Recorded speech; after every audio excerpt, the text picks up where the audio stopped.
विभाग अध्यक्ष नवीन पनवेल मनसे। आत्ताच आम्ही नवीन पनवेल रेल्वे स्टेशन समोर जे तळेराम आता संध्याकाळी 7च्या नंतर बसलेले असतात रस्त्यावर, भर रस्त्यावर ते बसलेले असतात, त्यांना चोप दिलाय।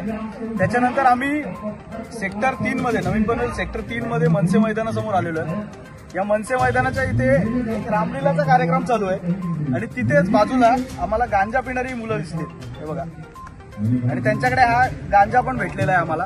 आणि अशा दारू पिणाऱ्या, गांजा पिणाऱ्यांना इथून पण आम्ही चोप दिलेला आहे आणि इथून पळवलेलं आहे। तर माझी प्रशासनाला विनंती आहे की तुमचं याकडे दुर्लक्ष का होतंय? जर मनसे इथपर्यंत पोहोचू शकते तर प्रशासनाने आधी पोहोचलं पाहिजे। जर उद्या इथे कोणत्या गंभीर घटना घडली तर त्याला जबाबदार कोण राहील? त्यामुळे माझी प्रशासनाला विनंती आहे की या सर्वांकडे गांभीर्याने लक्ष द्या। जय हिंद, जय महाराष्ट्र।